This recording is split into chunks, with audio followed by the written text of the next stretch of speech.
So just again, as a reminder, right, setting expectations is about identifying what their needs and wants and desires are. And then also sharing how you operate. And then at the end, the third component is coming to a mutually agreeable conclusion that it's going to be good to work with one another, right? So setting expectations goes two ways. What are their desires and needs? How do they like to be communicated most? Here's what we're going to be doing. Here's how we communicate most. And then finding out if we're in alignment at the end to move forward, right? So once we set expectations, the second S is about serving on those expectations. And if you had to guess what serving on expectations is, what do customers really desire most?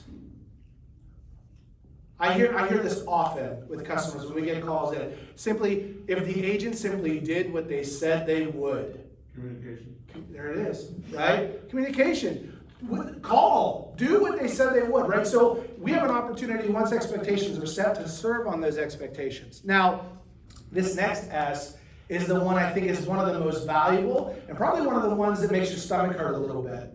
And it's about surveying, checking in, seeing how you're doing. Because sometimes our perception of how the transaction is going isn't necessarily the reality. And so the truth is, it's not about our opinion, it's all about the customer's opinion. So the customer experience is about the relationship, about how your customers feel before, during, and after the real estate transaction.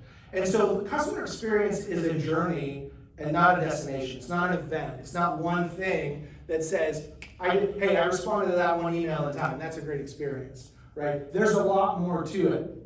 And so there's four components that this section talks about. And the first one is checking in frequently.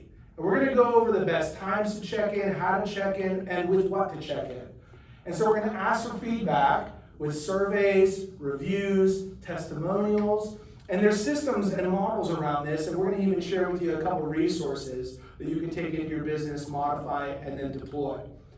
Then number three is it's not good enough to just survey for survey's sake, right? Just for your ego and just for a score. The survey is important for you to, number one, know if you're winning, and then number two, know what to adjust and change. And the key component about this is not being tied to the outcome, being open to the process of just getting better, right? And then lastly, it's about making those improvements that we just mentioned. So let's jump into this first section here. So the truth is that it's the customer's point of view is the only one that counts. And so as we take a look at some of these bullet points, these are some bullet points on how you can ensure that you're up to date or in alignment with how the customer is experiencing, right? So the first bullet point says, let your customers know at the beginning of the transaction how and when you'll check in with them during and after the transaction, right? So that's part of that setting expectations piece. So when we do that, it's to communicate to them that it's our job to ensure that the results are positive.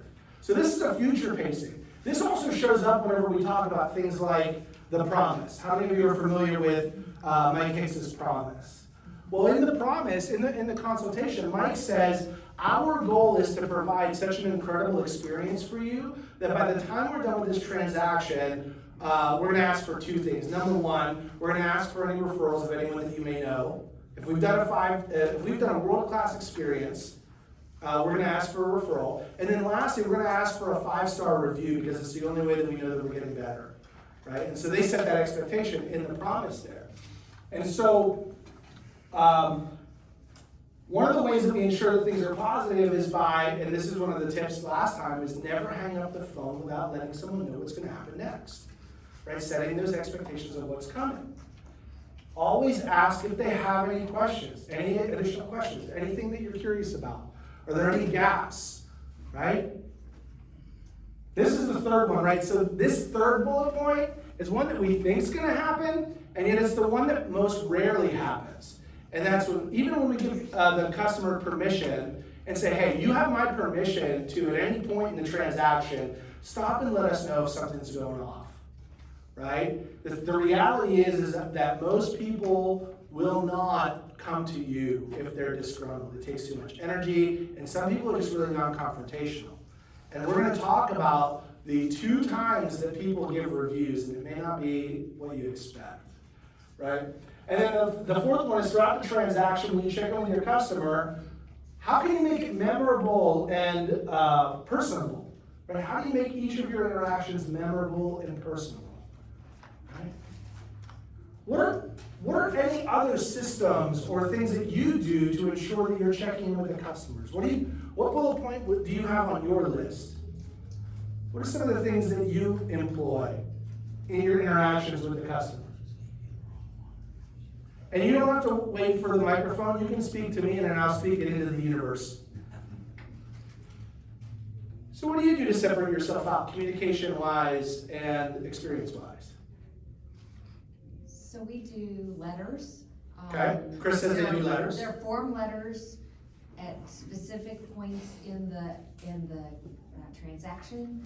They Love it. go out and they are redundant, and I tell people that they're redundant. I'm gonna tell you what comes next, but you're also gonna get a letter in the email because I forget things. I like to go back to the email and remind myself what I was supposed to remember, right? Right. But everybody has their different forms of communication, so we have systems for, if they're a listing, if they're a buyer, if they're a list and buy, we have form letters drafted. And, they're personalized Right. through Sure. command, but they're not necessarily personal to that transaction.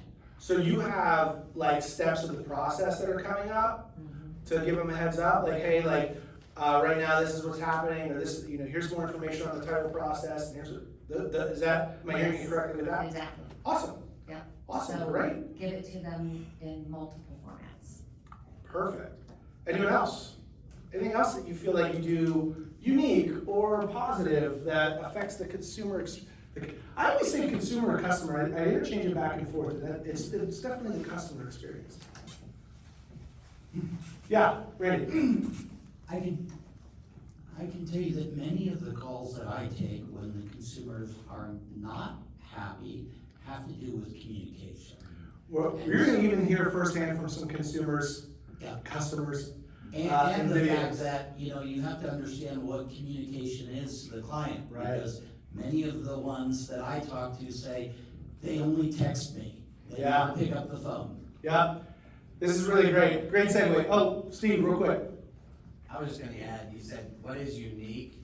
I think in today's world, if you're just communicating, It's unique. that is unique. Yeah, the bar is low, guys. The bar is low. And if we over communicate, it's okay, and to Randy's point, we have to ask them, how would they like to be communicated with? And Yeah. then stick to that for that person. I would even go as far as to say that many of us have a limiting belief or an internal fear that we may over communicate with clients. And the clients will say, you can never over communicate with us, right?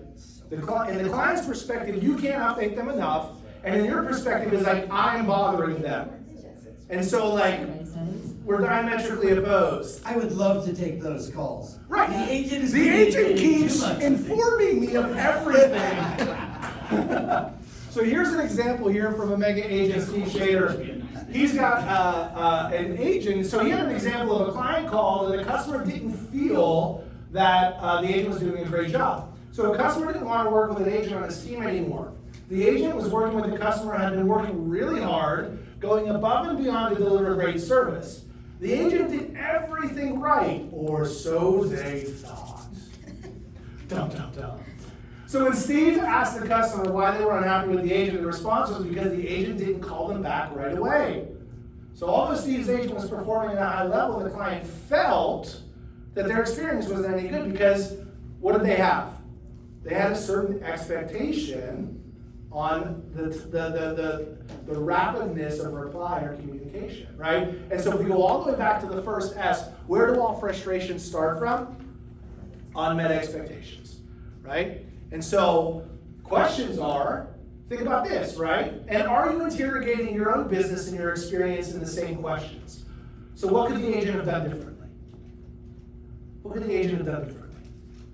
Well, they could have taken this course and identified that the first S is setting expectations, right? And maybe identifying when do you like to be communicated, what would you consider as reasonable communication, speed or otherwise, and if I'm in an appointment and can't get back to you in a certain amount of time, or do you understand that that may happen sometimes, right? So have you ever experienced a similar situation? So what did you do to rectify it, and how did you change your behavior? So I have. I've had clients that I had violated a specific expectation. I didn't know this one subdivision very well, and I only put directional signs on this one road, and it wasn't the main road. And I got to hear about that, right? They were not satisfied. And I didn't ask, I didn't know, I didn't do the right thing, right? So what are some of the things that you've done to fix that situation in your world?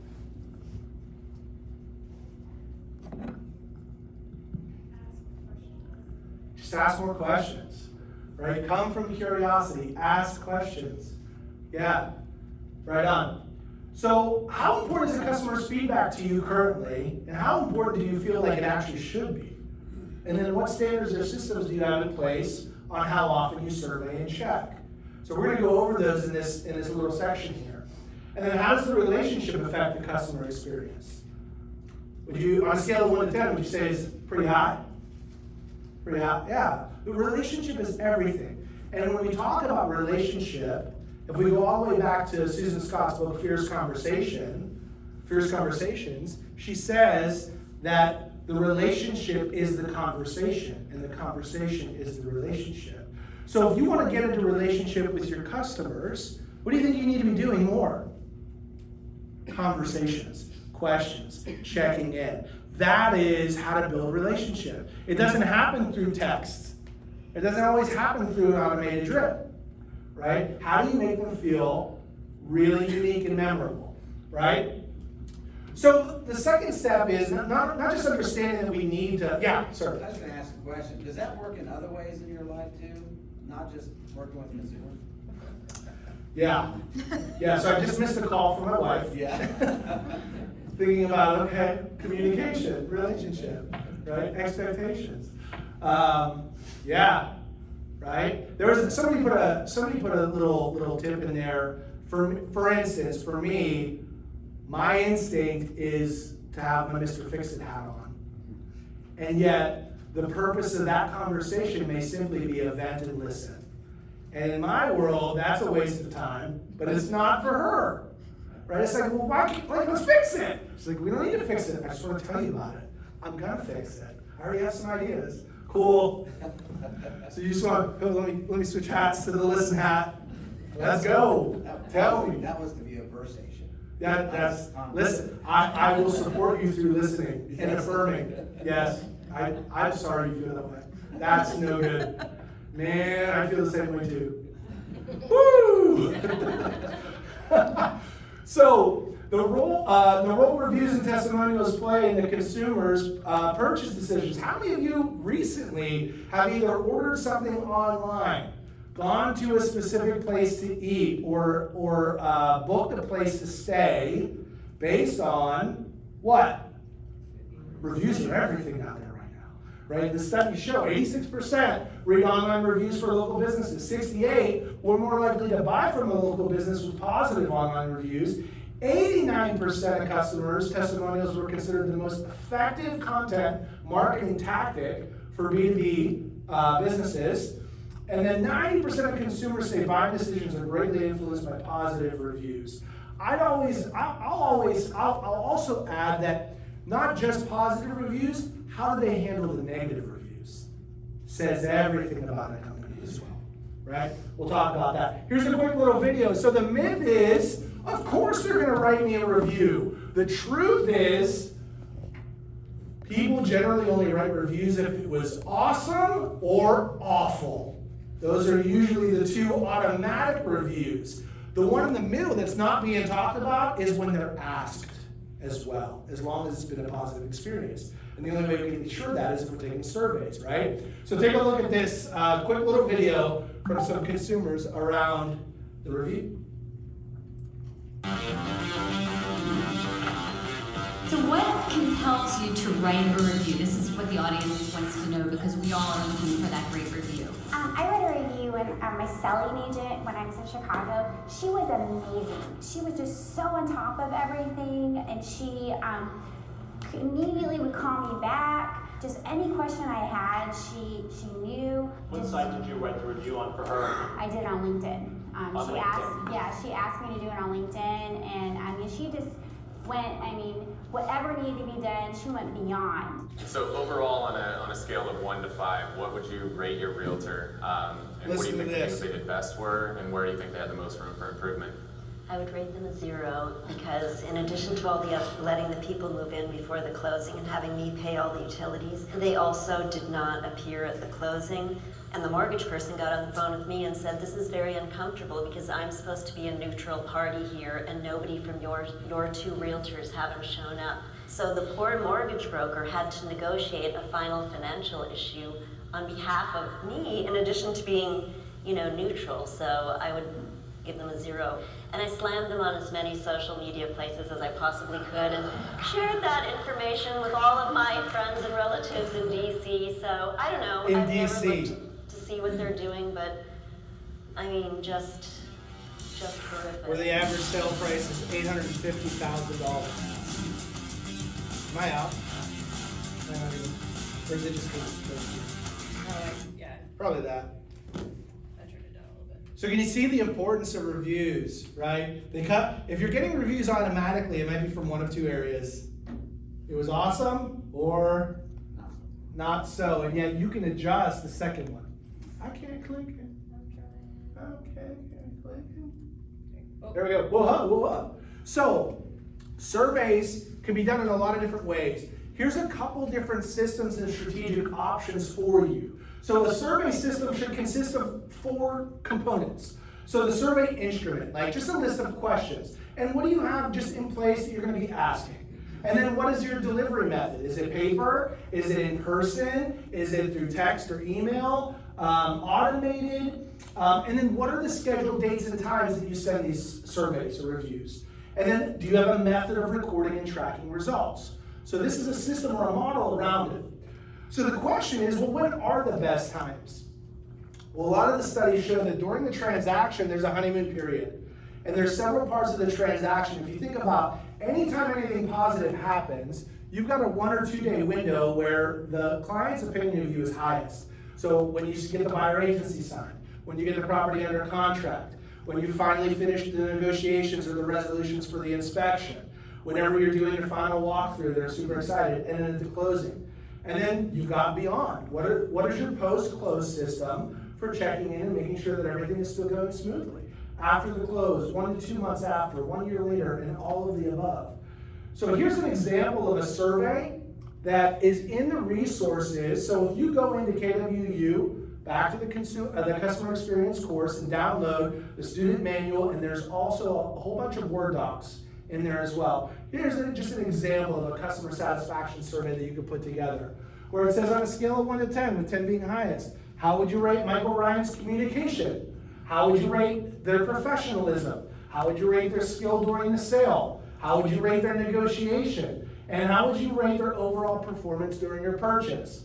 And then, if desired, write your review below. And then underneath this, I couldn't fit it on the screen, was, do you know of anyone else who's looking for real estate services that we can reach out to today?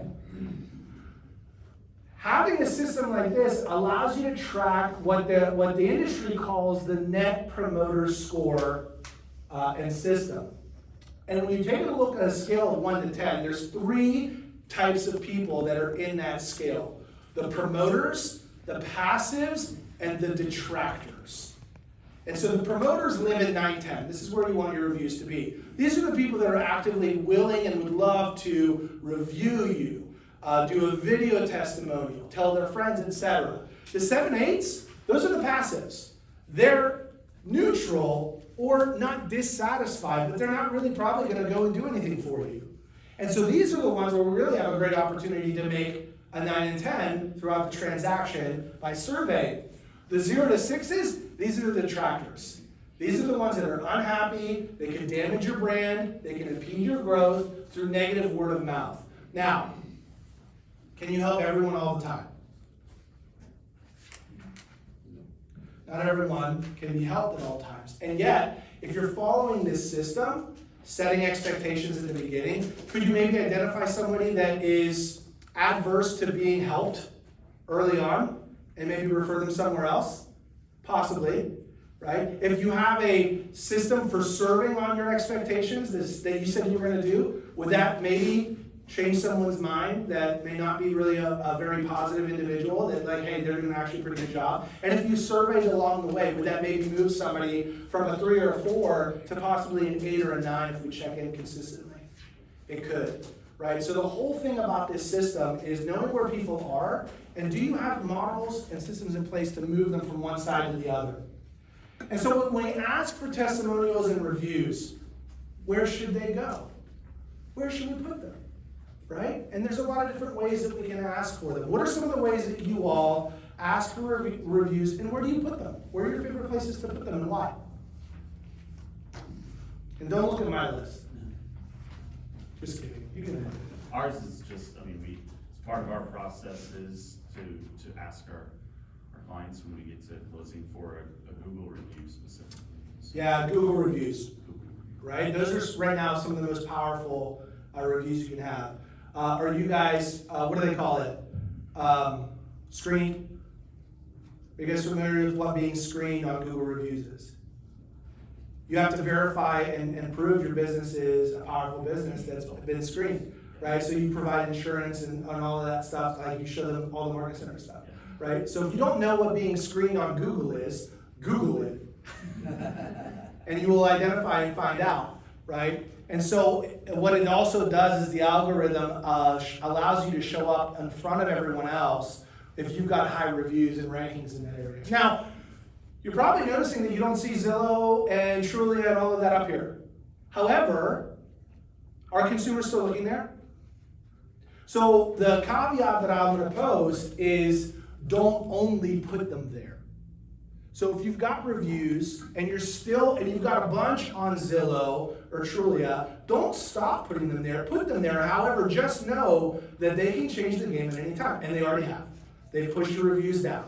People aren't seeing them, etc. Right? And so if you're going to be focusing on review areas, focus on the review areas that you control. Google My Business is one that you control. That is a platform. It's not a program. Facebook, yeah, it's questionable, right? Like the Facebook business pages, sometimes they're starting to change. Like you got to pay more for things to be visible.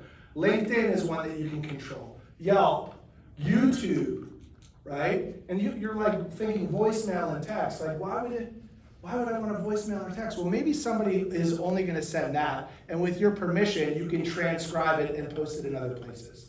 So if someone's not going to click a link or fill something out because of like a lack of tech, ask them to leave you a review via voicemail or text. And with your permission, hey, can I take your review and then put it in other places and attach your name to it or your initials? Would that be okay? Right? All right. And lastly, make improvements. Remember, people don't hire you for when things go right. They hire you for how you handle when things go wrong. And the thing is, it's not that things aren't going to go wrong. In fact, in The Promise with Mike Hicks, he talks about what the promise isn't as well. So he says, the promise is, we're going to do our best to provide a world-class experience for you that you can't help but rave for us. However, can I explain to you what the promise isn't? The promise isn't that it's going to go completely smooth with no turbulence. Things can and do go wrong. However, you have our commitment as your partner to be with you to come up with solutions together that are amicable, right? So it's not just having 500 5-star reviews. How do you handle the others, right? And so there's a system around it. Respond, listen, validate. Apologies aren't enough. Commit and deliver, right? So respond immediately. Listen actively. Ask open-ended questions. Identify the problem. I want to tell me a little bit more about what the issue is. Help me understand this here. And validate. You know what? If that, hearing you say it that way, I feel the same way. I'm really sorry you feel that way. And using I statements, not we statements, right? What's more powerful, ownership or blame? Ownership. Well, if we follow the examples of some of our leadership, like at the highest levels, there's not a lot of ownership. There's always that person did this and that person did this. And if these people would participate and contribute, then it'd be better. However, it's, hey, you know what? I'm sorry. This happened, and Now, we're committed to coming up with the most satisfactory solution to the problem, when and how, what's most important to you, and then deliver. And so in the resources of the customer experience, there's this 16-point document with kind of a flow sheet of how to resolve conflict, right? This is a great role-playing for your teams, and this is a great role-playing or even just having something in front of you. When you got a voicemail, someone's like, I need to talk to you right away. And you can just tell by the voicemail which way the conversation is going to go. You may want to print this out and have it in front of you, just kind of skim it real quick before you get on that call, right? And then just kind of adjust your mindset to, number one, allow, always view conflicts as problems to be solved rather than a battle to be won or lost. Focus on the facts, not your emotions. Hi, I'm Matt. I'm highly emotional, and sometimes I don't deal with logic or facts because my emotions are really, really strong, right? So be disciplined in restraining yourself. Apologize, validate, own your statement, probe and identify, ask for details and clarity, right? Do you think maybe you could have some more productive or powerful conversations with this checklist?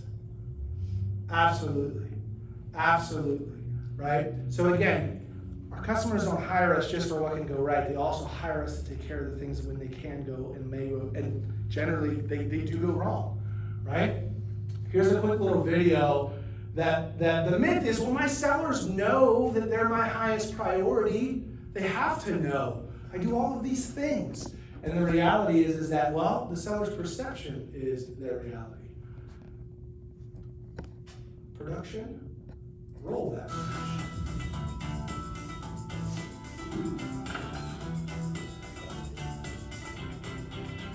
What would be something that you would look for that would really strike a chord with you? For me, my biggest thing was honesty. It was just, and saying, and when you say something, actually do it. Ah. That was my biggest thing with my agent. Can we get pause real quick? Don't take calls while you're talking to me. What's the feeling that she put around whenever you don't do what you say you would do? Is that you're being what? Dishonest. Whoa, that's a powerful feeling. You may just think, it's no big deal, I said I would do this, I'm gonna do it anyway, but you didn't do it when you said you would, and so their now opinion of you is you're dishonest. Their perception is whose reality? Their reality. Right? At the end of the transaction, you're like, I don't get it. They got the house for the price they wanted, we moved them in on the day they said they did. What's the deal? Negative review. What? I don't get it. Right? Continue. Thanks. Don't start telling me about all the other things that you're doing, because in my mind that just is a giant distraction from selling my property. Oh, pause. For them to identify opportunities. Pause. Stop humble bragging how crazy busy you are on Facebook, guys. You're losing business because you're too busy. And the people that you are working for are like, well then, I mean, like, I thought like you were taking care of, stop it. Stop. People don't care how busy you are. They want to care how ready you are to tackle their situation and make them feel like they're the only one, even if they're one of 40. Yes? One script that I would use in listing appointments, back when we were doing, at 30-some listings at a time, and it was, if there's ever, because they would say, are you just real too busy for us with all your, because they'd ask you how many leads, and I said, at any moment that you ever feel like you're not the only listing we have going right now, you pick up the phone, you call me, you text me, you email me, let me know. Because our standard is that we want you to feel like you must be the only listing that we're carrying right now. Yeah. And so we give them permission, and at any given time, they don't feel like we're giving them they're the only one we have, to let us know. Love it. And then we'll fix it from there. Yeah, I mean, if we go back to that bullet point at the beginning, that was bullet point number 3, is that even when we give them permission, they still may not, which is why surveying along the way throughout the transaction is critical, right? To check in. Hey, do you still feel like the only listing? Yeah, awesome. Well, I don't know, Steve, you know, oh, hey, well, okay, all right, we're on it, we'll fix it, right?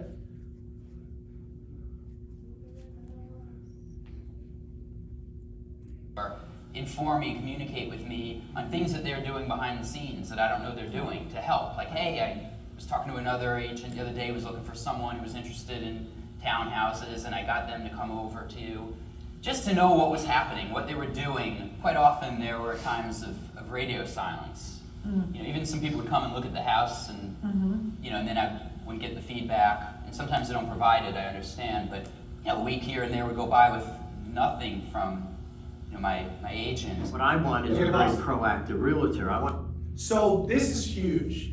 And I think oftentimes we feel like amazing service is about making them feel like we got it all and leaving them alone and like it's going smooth. And really the number one thing that they were talking about is, even if there's nothing, just let me know what you're doing. Who are you talking to? Like the fact that you just had a broker tour, you talked to a couple agents, maybe you even emailed, or you posted on our Facebook Marketplace or whatever that is, right? That's a powerful conversation to let them know what you're doing and how it's going.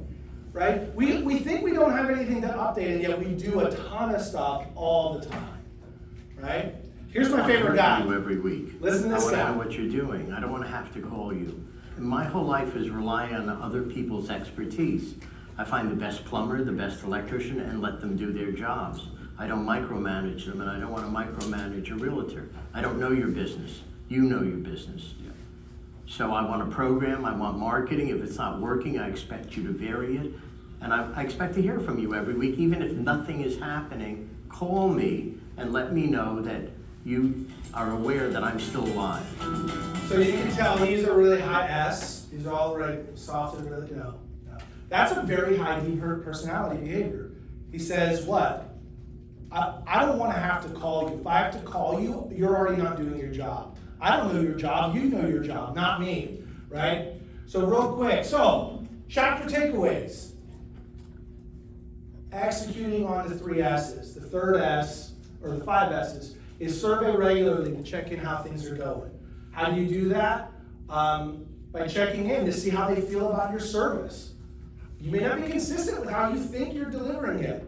How do you maintain consistency? Have a system, have a checklist, have the same form that you're sending out. Scale of 1 to 10. How do you think we're doing here, here, and here? The customer experience doesn't happen overnight. Pick one area that you really want to move the needle on and deploy it. Pick maybe 1, 2, or 3 areas in the transaction where you're going to say, whether it's myself or an admin, right? I get asked a lot by individual agents who are bringing on admins, what are some of the things that I can have them do? This is absolutely one of them, right? You can have somebody calling and doing the surveys for you. That's just part of the system. The customers are evaluating you every single day, and their opinions go up and down based on how you're doing, right? It's not a one size or one feeling fits all. So adopt feedback systems, make improvements when things go wrong, and then take ownership and address issues head on. Ahas or takeaways here from this quick little section, and I know we're getting ready to jump into the next thing for CE. What did you hear today that kind of stuck out for you? Or what did you hear today that kind of exposed you a little bit? And you're like, yeah, I've got an opportunity here. Because I know I do, every time I read this. Well, I'd just say, big thing that kind of hit home a little bit to me was just that whole, the buck stops here kind of idea. Yeah. Just that's that ownership, that's that I'm, ultimately, whether they perceive it, how their perception is, it's, I have to take responsibility. So, for communicating and reaching out. So. Yeah, the strongest, most professional thing you can do is take ownership and come up with solutions together. Yeah. And the other thing is, you can't promise to sell their home unless you're gonna buy it yourself, and so. Which we can help with, and next week we're gonna go over how you can become a buyer. But something, the important thing is to tell them what you will do, and then just stick to it, and do what you say you're going to do. That's I think one of the biggest things that. Yep. All right, anyone else? Listen, I know you're in for a treat here with Randy for the next 3 hours. Congratulations. Thanks for coming. See you next week. Yeah, awesome, thank you. I love it. I